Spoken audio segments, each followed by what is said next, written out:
The New World Season 2 update that was supposed to hit the PTR recently has been delayed, but they did give us some patch notes to go over. And within these patch notes is some pretty interesting things. There are some things within these notes that I just did not expect, so we're going to take a look at them in this video. We're not going to go over these patch notes in their entirety, but we are going to take a look at some of the highlights because there is some pretty interesting things in here. So first off, we're going to take a look at the release phase. They are going to be rolling out this PTR in phases, and phase 1 is going to have the summer event, the new 3v3 arena map, the first light retraction, and then in release 2, we're going to get the season 2 narrative, the rewards track, season 2 trials, outpost rush refresh, Siege of Sulfur event, and raid groups. And then in release 3, the thing that everyone is waiting for is the Sandworm trial. So that's going to be a little ways down the road. It's not going to come in right whenever this hits the PTR. And then on release 4, we're getting cross-world OPR. I'm not 100% positive how we're going to test cross-world OPR on the PTR, but nonetheless, we're getting it in release 4. So as we scroll down here, you can see there's some world experience things going on. There's some fixes to some quests coming in. We're not going to go over all of these, but if you're interested in a fix to a quest that may be broken or something you can't complete, you may want to check the notes because it may be in there. They did fix some things in Brimstone Sands, some minor fixes within that zone. And then there were a few other fixes that come into the game that are just kind of improving things or fixing things that needed to be fixed. And then we're going to take a look at expeditions. They made a lot of changes to expeditions, and the first one on the list is the depths.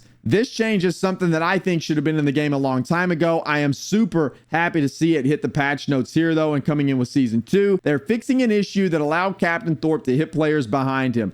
Thank goodness this is coming into the game. I think that fight in particular is absolutely atrocious. Whenever Thorpe swings his sword behind and there is a crazy hitbox and it'll just immediately kill you whenever you're standing behind that boss, I find that to be absolutely garbage. I am so happy to see this come into the game. I might actually run the depths now that this is there. I absolutely hate that dungeon. And then for Tempest Heart, they just increased the visibility of AoE attack range for Neshatoon and then had a few other fixes coming into that expedition. And then for Empyrean Forge, if you're an Ice Gauntlet user, they did fix Ice Pylon that sometimes targets the meteors from Ifrit's attacks, so that's fixed now. Barnacles and Black Powder, a few other small fixes. And then for Garden of Genesis, there was an issue that the Blighted Greenskeeper's Poison Pool would spawn in the air. They fixed that one. That's a nice fix to come in. And then for Lazarus and Starstone, nothing too big, just a couple of other small fixes for those expeditions as well. Then we had a few world AI updates come into the game, just fixing some of the AI within the open world, which seemed to be some good fixes. And then we get into some more of the juicy things with the combat changes. So for this section, we're going to go over this pretty in depth because there are a lot of changes coming into some of the weapons. There's a few balance changes, so we're going to take a look at these real quick. So first, we have some general changes. They fixed an issue where Flare and Mortar charge AoEs were not dealing stamina damage to blocking players. Then they increased player base HP across all levels by 10%.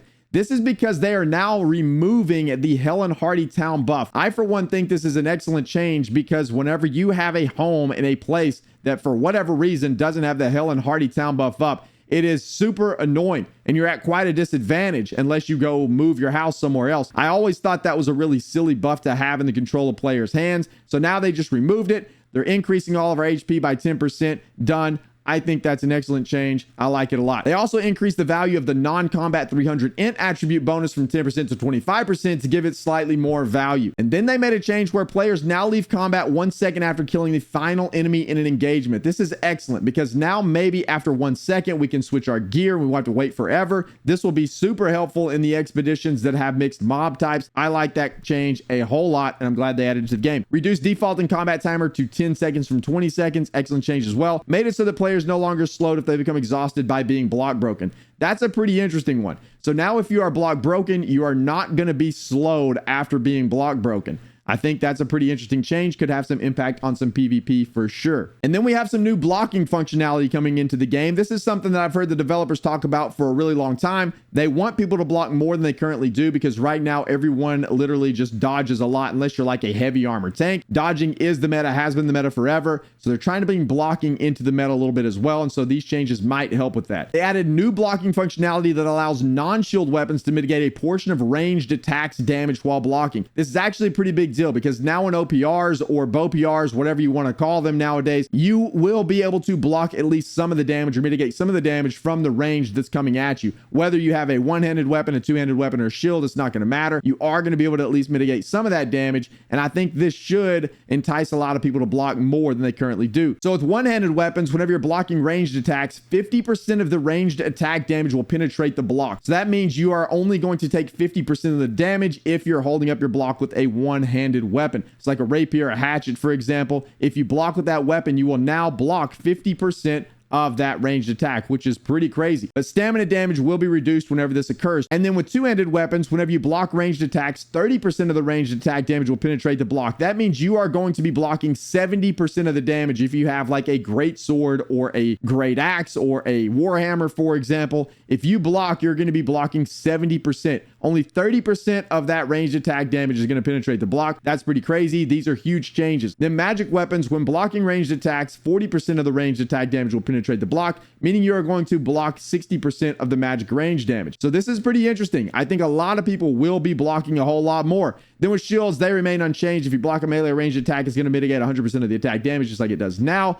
But they slightly increase the base movement speed while blocking, so you can now move a little bit faster whenever you're holding up your block with the shield. These changes are actually quite big and some that I did not expect to come in with this patch. I haven't heard them talk about it for Season 2 specifically. I have heard them talk about this a lot in the past, but this one kind of caught me off guard. I didn't know this was coming in with this particular season, but I do think these could be really good changes overall. So now let's move on into the weapons. So for Blunderbuss, they fixed an issue where Net Shot could apply status effects to targets that were reposting and blocking. They fixed an issue where some Blunderbuss status effects were being improperly removed while traversing the world. And then here's a pretty big one for the Blunderbuss, or maybe not so big because I don't know how many people actually use Empowering Breaker perk. Unless you knew this was a thing, then you probably were using this perk. But with the Empowering Breaker perk, whenever your shots were blocked, you would gain a stack of Empower. Well, with the Blunderbuss, because it shoots out pellets, whenever your attack was blocked with the Blunderbuss, it would max out your Empower stacks for that perk. So it made it pretty strong. I don't know if a lot of people were using this, but I'm pretty sure some people knew about it, and I'm sure they were using it for that reason. But nonetheless, that's being fixed. You're no longer going to be able to get max stacks of Empower from the Empower Breaking perk from one shot with the Blunderbuss. So if you're using that perk before, you may want to take that off of your gear because it's probably not going to be near as good. I don't know how many people were using it though. Probably not a lot. Fixed an issue where Blunderbuss passive extended chamber could sometimes grant ammo after shots were fired. Then they fixed an issue with the rune glass dots and various other on-hit bonuses were triggered from the impact of splitting grenade, and now they're only going to trigger off of the explosion. Then for blast shot, they buffed it a little bit. They increased the range by 1 meter. Now let's take a look at bow. There's some pretty interesting changes coming in with this weapon. They fixed an issue where the player would be in broken state after exiting OPR while aiming with a bow. I don't really use bow a whole lot, so I didn't know this was a thing, but apparently if you're aiming and then you exit outpost rush, I guess it broke your game or something. Then they fixed an issue where the impel bow passive could trigger off of dots. I think the impel bow passive, if I remember correctly, is a passive that whenever you shoot your target with 100% health, it would slow them, and now that no longer triggers off of dots. It's only going to trigger off of direct damage. I guess that was a problem or a bug, something that wasn't intended, so they're fixing that. Then they fixed an issue where players were unable to use a potion or eat food when starting to sprint while using a bow, and then they really buffed Rain of Arrows quite a lot. They increased bleed damage from the barbed arrows upgrade from 7.1% to 15%. They're reducing the cooldown by 5 seconds. They're reducing the time it takes from the arrows to be shot into the air to when the attack lands. And then they're increasing the radius by 1 meter. So Rain of Arrows is getting a little bit of love in the Season 2 update. And then the dodge and weave passive. They're updating the functionality to only trigger while at full stamina. This is actually a pretty big nerf to the bow because now you're going to have to be at full stamina in order to get that haste off of the dodge and weave passive. Right now, currently in the game, anytime you dodge with a bow equipped, if you're using this passive, you gain the haste. Now you're going to have to make sure you're at full stamina in order to take advantage of that haste from that passive. That's a pretty big deal in my opinion. I think that's going to be a pretty big nerf to bow users. It's going to slow them down quite a lot. Nonetheless, that's coming into the game. And then we have some changes to knee shot, which I thought were pretty interesting as well. They're renaming to rending headshot and changing the functionality from slow on leg shot to 10% rend for 3 seconds on a headshot. They're also moving it into the location of the evasive tactics passive. So the evasive tactics passive is one of the first passives you can take in the skirmisher side of the tree, and it's a pretty strong passive. But now they are swapping evasive tactics out for knee shot. So evasive tactics is now going to be the ultimate or the key passive, whatever you want to call it, in the skirmisher side of the tree, and knee shot is now changing completely and moving up higher in the list. So that could change a lot of people's build up for that side of the tree.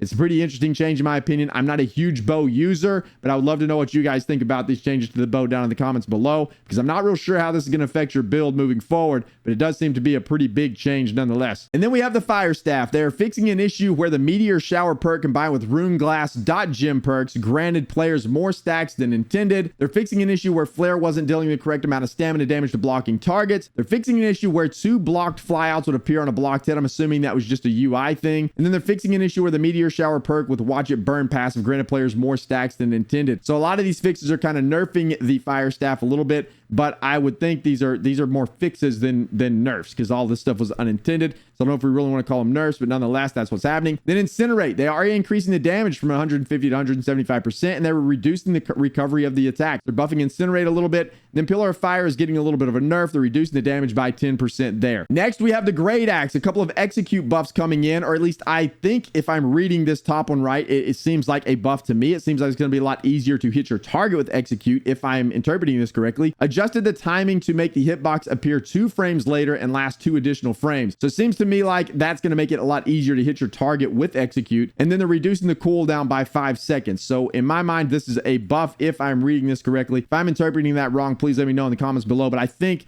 that's what this is going to do. I do think this is going to make you, or allow you to hit your target a lot easier. Then Whirlwind, they are buffing this ability as well. They moved up block and dodge cancel windows to be after the first spin instead of the second spin. They're increasing movement speed while active by 15%. They're increasing rotation speed of Whirlwind by 20%. And then for Reap, they're buffing this a little bit. They're increasing the first hit damage from 60% to 80%. Then next we have Greatsword. They're fixing an issue where Greatsword stance status effects can be incorrectly removed while traversing. Then Roaring Rupture. They're increasing the power of the Fortify from 8 to 10% per stack and increasing the duration from 5 to 7. So they're just increasing your Fortify from that ability just a little bit. I'm not so sure that's going to make a massive difference, but nonetheless, it is a little bit of a buff to Roaring Rupture. Then Skyward Slash is getting a little bit of a nerf, which in my opinion is probably warranted. I am a Greatsword enjoyer. I like using this weapon. I also use Skyward Slash a lot in PvP, but it is really strong. So they now are reducing the radius of the ground impact hitbox from 3 meters to 2 meters from impact point. And then they're just adjusting the visual effects so that it matches that radius. Pretty interesting. Skyward Slash getting a little bit of a nerf. I don't think it'll be that big of a deal, but nonetheless, they're reducing the hitbox for that ability. Next, we have Hatchet. They're fixing an issue where players couldn't always transition between Hatchet's social distancing and the aimed throw at the proper time, which is amazing. Hatchet has a lot of little problems like that. I'm glad to see this one coming in and getting fixed. So for Infected Throw, aerial transmission is getting upgraded. They are updating the cloud visual effects and enemy visual effects size to better match the area of effect. Then they're just increasing the damage by 20% for this particular ability. Rending Throw, they're increasing the rim power from a 10 to 20%, so a little bit of buff to Rending Throw. And then for Raging Torrent, you're allowed the ability to block cancel at the same time you can dodge cancel, which I think is great. And then fixing an issue where Raging Torrent's tracking wasn't properly updated between attacks. I really wish you could block and dodge cancel out of pretty much any ability or out of every ability in New World. It's very inconsistent. There's some abilities you can block and dodge cancel out of and some others you can't. So hopefully they're going through and allowing you to do this for most of the abilities that you can't do it with, and having a little bit of consistency there. But this is good, in my opinion. They fixed an issue where Raging Torrent's tracking wasn't probably updated between attacks. And then social distancing, they removed the distance condition on the route for the stay back upgrade. This is actually a pretty big buff to that ability. Right now for social distancing, I think if I remember correctly, it's a 6 meter away throw, and then you'll root the person. They have to be at least 6 meters away before that route will take effect with that upgrade. So what I would usually do whenever I'm running social distancing, I do run it in a lot of my PvP builds. I just wouldn't take that last perk because I didn't use it for the route anyway. But now, as long as that route doesn't have any kind of distance condition on it,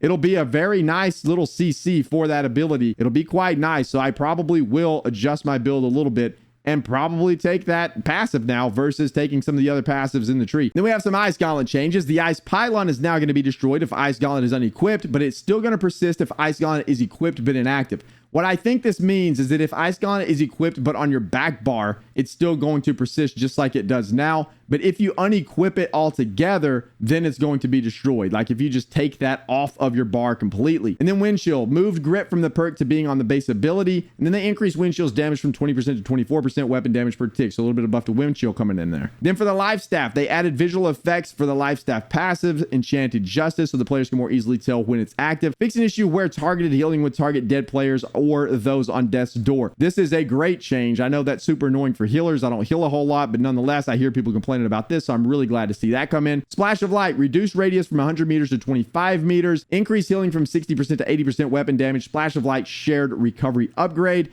And then they increase the mana gain from 5% to 10% on Splash of Light. And then we have Musket, probably the most controversial weapon in New World. In my opinion, I wish these patch notes read, we are removing Musket from the game and replacing it with a different weapon. Nonetheless, they are trying to still make some changes to balance this thing. I don't think this weapon's ever going to be balanced, if I'm being honest with you guys. I think this weapon is going to be impossible to balance. It will never be good in PvE situations, and it's always going to be really either annoying in PvP or absolutely useless in PvP. I don't know why this is in the game. I wish they would remove this weapon, but nonetheless, it's here. We're going to go through what they changed. Updated musket crosshair to make it easier to see during combat. And then for power shot and power burn upgrades, it's a pretty big buff to the weapon. These abilities no longer require a dedicated reload, allowing them to be activated during many other actions, including shooter stance. And then the cooldown activation changed to start when a modified shot is fired rather than when it is loaded. This is a pretty big deal, I think. And now you're just going to be able to activate those abilities without a dedicated reload. Then for sword and shield, we have fixed an issue where the sword's leaping strike ability could go on cooldown without being used if the ability button was pressed at the same time as the basic attack. That's a good fix. I've never had that happen to me before. I use the sword and shield quite a lot. I've been using it in a lot of DPS builds recently with leaping strike on there, but I've never had that happen, but I'm glad it's coming in as a fix. The name sword Coral Lash is being updated. It's now changing perks. You're not going to have trenchant strikes on there. If you are a collector of these named weapons for some reason, you might want to go collect Coral Lash now so you can have both versions, because it's not going to change the version that you have. It's only going to change the new version. So if you want both the legacy version, we'll call it, and the new version after season 2, you may want to go farm that weapon out now. And then they corrected an error on a handful of shields where their stat reference was assigned to the wrong tier. Shields in New World are always weird. They're always making changes to shields. Hopefully at some point we'll get some consistency with these things, and over time they'll be all corrected. Then for Whirling Blade, they're speeding up the attack. They're increasing the damage by 15%. They're increasing the size of the hitbox. They're adding an additional time to redirect attack during the startup, and they're increasing the power of the rend from 5 to 15%. So now this ability could be a decent source of rend. It's going to do a little bit more damage. Whirling Blade might be back. I was using this in some PvE builds in the past, and I switched it out for Leaping Strike. We might give Whirling Blade another shot in some of these builds. It looks like it might be pretty strong. And then Reverse Stab, it's getting a little bit of a buff here too. They slightly sped up the attack animation. They adjusted homing to account for the updated attack speed. They're slightly increasing the hitbox size, and they're adding additional time to redirect attacks during the startup. Defiant Stance, they're adding additional functionality to reduce the attacker's stamina damage while active by 20%. They made it so the buff is applied earlier in the animation to reduce the recovery of the attack. And then they're increasing the radius of defensive formation by a meter. And then they're reducing the recovery of the extra animation that's played with the upgrades by 7 frames for Shield Rush. So overall, the sword is getting a pretty decent buff here. Some of the abilities are getting some love, so that's a pretty interesting change. Then for the spear, we have Cyclone. They are trying to give Cyclone some love. Not a lot of people use this ability. They're speeding it up, they're increasing the damage, and they're extending the hitbox to make it less likely to miss the ground. Maybe Cyclone will make a resurgence or a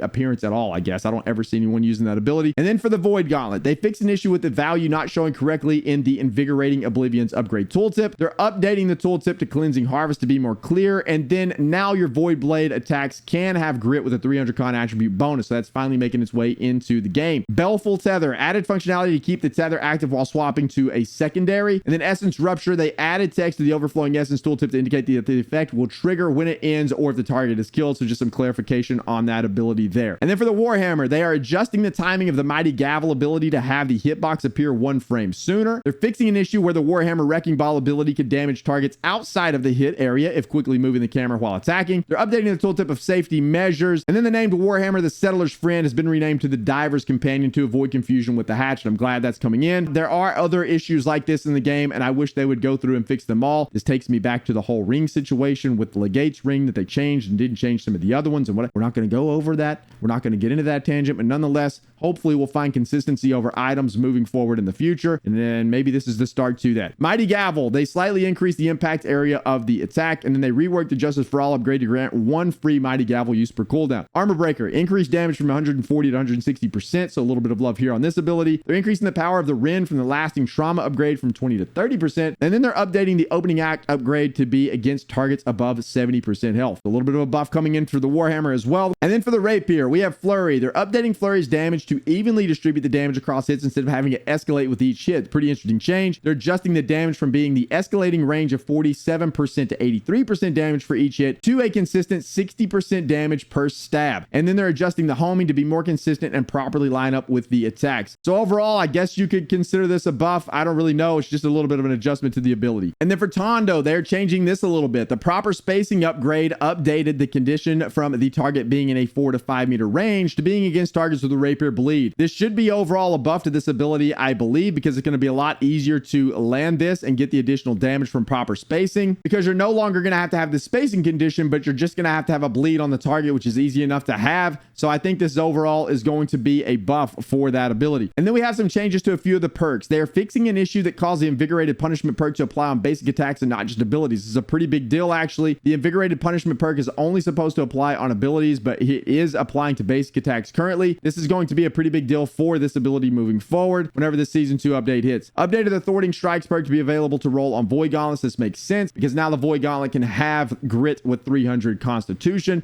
So it makes sense that they would add that in there. And then Destroying Traps should no longer grant on-kill perks such as Mortal Empowerment. I did not know that was a thing, but that is a good thing that they're removing that. Added additional text to clarify the functionality of the Great Axe Insatiable Gravity Well perk. They fixed issue where the Empowered Amulet perk would refresh constantly and extend the duration beyond intended durations. I did not know that was a thing either, so I'm glad they're fixing that. Then they're fixing an issue where the Refreshing Pillar of Fire would not consistently activate on 2 targets. So that wraps it up for combat. Let's now talk a little bit about invasions, Outpost Rush, and then we're going to get into some of the more interesting things. One in particular that I didn't know was coming into the game that I'm very excited about. But for invasions, they're increasing the difficulty waves early to smoothly ramp up some challenges over time. Then invasion invites are now sent out 5 minutes prior to the battle starting. Previously is 15 minutes. In all honesty, these changes coming in for invasions and for wars are band-aid fixes for the game. I really cannot stand player-gated and time-gated content in an MMO. It's one of the things that I absolutely despise about New World. I am glad that they are adjusting and working on invasions, but they really need to overhaul the complete system, in my opinion. The whole territory control system is hot dog water, if I have to be honest. I hate it. I think it's terrible. I think it needs to go out of the game. That's just my opinion. I know some people may like this stuff, but invasions could be a really fun activity for a lot of people to enjoy, and instead they happen at a set time with set people that people have to control who gets in, who doesn't get in. It's very off-putting for new players. It's very off-putting for a lot of MMO players in general. I wish they wouldn't do that. Nonetheless, there are some changes coming in for invasions to hopefully make them better for people who enjoy that content. And then we have Outpost Rush. There's a few little fixes coming into the game mode, and then there's some other bigger changes coming into the game mode. So siege weapons are now going to have their health and damage increased. They're also increasing the base ranged thrust damage resistance for gates, and the ranged thrust damage resistance is further increased with each upgrade. This means that you're not going to be able to stand a long way back and just shoot it with a musket or a bow and hope to break down the gate from 100 meters away or whatever. It's going to make you get a little bit closer so that you can do damage in melee. It's overall a good change in my opinion for the game mode. Then Corrupted Portal event update. They updated the event to give a brute summon after all the enemies have been defeated, and you close the portal by interacting with it. So much like you do in an open world breach or an open world breach event, you're now going to have to kill all the enemies, close the breach, and then you will be rewarded with the brute token. Before, or right now currently in the game, you kill all the mobs, you get Azoth, you trade the Azoth in for the token. That's no longer going to be a thing because they're removing the 750 Azoth bank. You now just treat it basically like a normal breach, and then you're going to get the token, and then you can go use the brute or summon the brute. They also added a new summon for the Alpha Wolf. Whenever you kill the Alpha Wolf, you're going to get a bear summons, and of course Ugg and Doug still give you the Spectre, and then the Corrupted Portal event that we just talked about is still going to give you the brute. And then here's the Baroness changes that we knew were coming into the game, or at least we've heard them talk about them before. They're adding an interactable shield wall at both entrances that prevents ranged attacks from going through in order to prevent long range sniping. So I know a lot of people absolutely hate this. I am kind of in the camp of I didn't mind it. I come from League of Legends. I play that game a whole lot, and in that game you can have some pretty interesting stills at the Baron Pit. So I kind of enjoyed it in New World, and it's kind of fun to look for snipers and look for bow users on the outskirts trying to take out Baron, and then it also allowed you to make some plays for your team, turn the tide for the OPR when things might not have been going so well. Nonetheless, I do think this is a good addition for OPR overall. I didn't really mind it too much, but I can see why this really did tilt a lot of players. So this is coming in. So if you hated the Baron getting sniped for a long range away, you can rejoice because that shouldn't happen anymore. Then we have some personal scoring updates, which I think are excellent changes. These are things that probably should have come into OPR ages ago, but nonetheless, they're here now or coming in with Season 2. They're updating personal scoring to give more points for defending and capturing, which I think is excellent. This is going to promote actually doing the objectives in OPR, which is what we should be working towards, versus sitting in there stat padding. No one is benefiting from that at all, except for the person stat padding. Makes for a very boring experience for a lot of people. So I'm glad they are finally moving in this direction, and they're adding a new personal scoring vector for tanking. Not sure how that's going to work. I'm assuming that it's going to be based on the amount of damage you take. We'll see how that works out. I don't know, but that is interesting. Tanks do need some love in there. So there you go. If you're a tank playing at OPR, you're now going to have a personal scoring vector for you and your tanking. And they also added this one, Death Update. You're now only going to drop half your resources on death. I have no idea why this came in. This was kind of off the wall, but nonetheless, there it is. I don't know how to feel about it, but that's what they're doing. Then there's some changes coming in for PvP arenas. These are some of the unexpected changes I was talking about, not the ones I'm most excited about, but these are very good changes for PvP Arena, and something that I have been vying for a very long time. And I'm super glad to see this coming with Season 2. There's first just a fix for the queue up here on the top, but here's the juicy part, the stuff that really matters for 3v3 arenas. The rewards given from 3v3 arenas have been increased.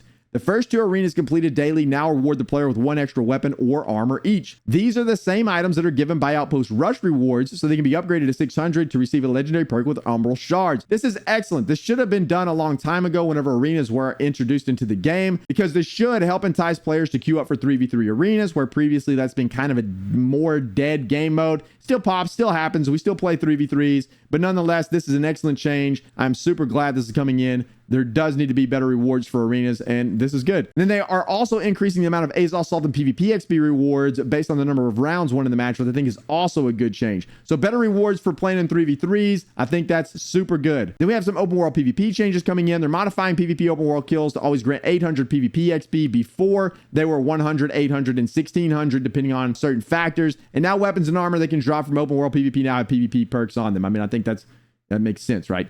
Then we have some other big ones coming into the game. These I did not expect either, and I think these are pretty good. Adjusted the attribute perks applied to Gypsum cast gear to optimize them towards the item's preferred stat. Thank goodness. This is amazing. I have gotten some really good items out of Gypsum cast, like I'm sure a lot of you guys have, and only to get like focus on a Warhammer that has really good perks.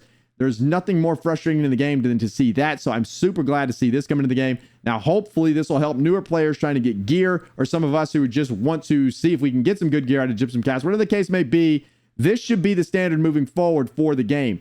There is no reason for stuff to roll with the wrong stats. It just makes no sense. It's very silly. So I'm super glad to see this come in. And then as a part of the health and stamina increases, the town projects Hell and Hardy and Stalwart have been removed. We've seen this a little bit earlier in the patch notes. We knew that was coming in. Fix an issue that caused multiple versions of the named AI, the Heal and the Imperium Forge, to drop loot. Okay. Then we have some other item sets that are getting added to the game as drops. The Clother, the Costumier, the Prevender, and the Grocer. I think I said that word wrong, but nonetheless, these are now going to be drops. You are going to be able to get these as drops in the game. Then we have some territory management. Because First Light is no longer claimable, you're going to be able to receive a higher income from the pool from Morningdale and Weaver's Fin if you happen to own those territories. Again, I'm not a huge fan of territory ownership or territory in New World. I think this system is bad for the overall growth of the game. Whole nother topic we could talk about for days, but this is a little bit of a change coming to territory management. It makes sense because First Light's going away. Then we have some fishing changes coming in. For fishing, slightly reduce the time to get a nibble when using bait. They're buffing the tension recovery for tier 3, 4, and 5 fishing poles. The celebration is no longer going to happen for uncommon and rare fish. They're changing the effect for all bait. Baits now only affect rarity. They're reducing the crafting cost for bread, cheese, meat, and fish bait. They're rebalancing the usability of all baits, so now some are only effective during certain times of the day. And then when using legendary bait, in addition to salmon, you now have a slim chance to catch a rare fat salmon. And then fish are now scattered all over a tournament and find themselves in different homes, which I would assume means we're getting different hotspots in the game. They're redistributing each territory's fish population to have a better balance of value of each fishing territory pool. And now the sturgeon and sculpin are now catchable in fresh and salt water, and the frogfish is now only catchable in salt water. Legendary fish also have new home territories, but there's now a chance to catch any legendary in any territory. So if you are a fisherman or a fisherwoman in New World, and you'd like to stand around the shores of a tournament and cast your rod on out there into the lakes or into the oceans, you have some changes coming your way. Good, bad, or ugly, here they are. You're getting some adjustment, getting some love to the fishing profession with Season 2. Then we have some season adjustments coming into the game. This is just our ongoing effort in order to make the seasons better. We're just going to read the dev note here. It says, we want to ensure there's a clear path for solo players through each chapter, and the addition of new tasks will help players of all playstyles progress to the end of the season journey. They just continue to adjust and reiterate upon the season pass and the journey and the cards and all of those things to try to make that system a little bit smoother and a little bit better. These are overall pretty decent changes in my opinion. Then we have some visual fixes coming in for some gear. There's some other notable fixes here, and then some tooltip adjustments. And then here is one that I am super excited about, probably the biggest one of the video for me personally. This trumps everything I've seen so far. This is going to be amazing, and I'm super excited to see this come into the game. Added a player requested feature to be able to search for perks and gems within the inventory. If we get filters in our inventory just like we have within a trading post, and I can find my ward and bane gear easier, or my PvP gear, whatever I'm looking for, this will be incredible. This is one of the things we need for inventory management in New World super bad. We still need a lot of other things for inventory management in New World, aka being able to just pick my item up and move it around within my inventory like I can in literally every other game. Why I can't do that in New World drives me nuts. I'm very OCD. I want my stuff very organized, and I have to take my stuff out, drag it to the ground, and then drag it back in my inventory to get it where I want it. It drives me nuts. That's neither here nor there. We are getting search for perks and gems functionality in the game. Everyone rejoice. This is an amazing change. I cannot wait to see this in the game. We are going to be looking at this on the PTR for an hour probably because I love it. I'm so happy to see that come into the game, and hopefully we'll see a lot more adjustments to inventory management coming in pretty soon with future updates. And then of course we have a few other quality of life changes coming in after that, but none of them near as big. We have now some other changes coming into wars. Companies must now have at least 25 members to declare war on a territory. After they introduced the mercenary limits, they heard feedback and saw companies who declared war that were not filling the roster due to not having enough members in the company. Then they hope this ensures attacking armies are fully staffed more often. Hopefully that'll help that system. Hopefully that'll help people that are enjoying wars a little bit easier, make that a little bit more enjoyable for you guys. Again, I hate the system. I think territory control in New World is boo-boo. I want more PvP in the game. I don't want it to be restricted or time-gated for players. I think that's one of the reasons the game is losing population. Neither here nor there. I hope they really do some major revamp to that in the future so that we can just have more PvP in the game, more fun activities to do in the game. It's not gated. There's a few other social things coming to the game. This is actually a pretty big one here. They fixed an issue where the governor leaving the company allowed any member to take over as governor instead of only consuls for a period of time before then allowing anyone to take over. And then there's also some audio fixes that came in and then some fixes to some voiceover action. But that's it. That's the patch notes coming in hot for season 2. These should be on the PTR pretty soon. Hopefully that PTR is not delayed for too terribly long. I know this video was incredibly long and I apologize, but I thought these patch notes were worth going over. There are some really good changes coming into the game and some things to look forward to coming into New World. I hope they continue to iterate upon this game and make it better and better over time. Some of these things coming in I was super excited about and they were very unexpected, aka the inventory management with the filters for perks and gems. That should be incredible. I'm super excited about that, along with a lot of the other things coming into the game. That'll do it, boys and girls. Thank you guys so much for watching. I greatly appreciate it. If you enjoy New World or enjoy New World content, please make sure to like and subscribe. I would greatly appreciate that as well. And of course, we stream over on twitch.tv/BDLG every Monday through Friday, 8 o'clock a.m. CST. Play a lot of New World. Play a few other things every now and then as well, but I'd love to see you over there. We have a great time. That'll do it for this one. We'll see you in the next one.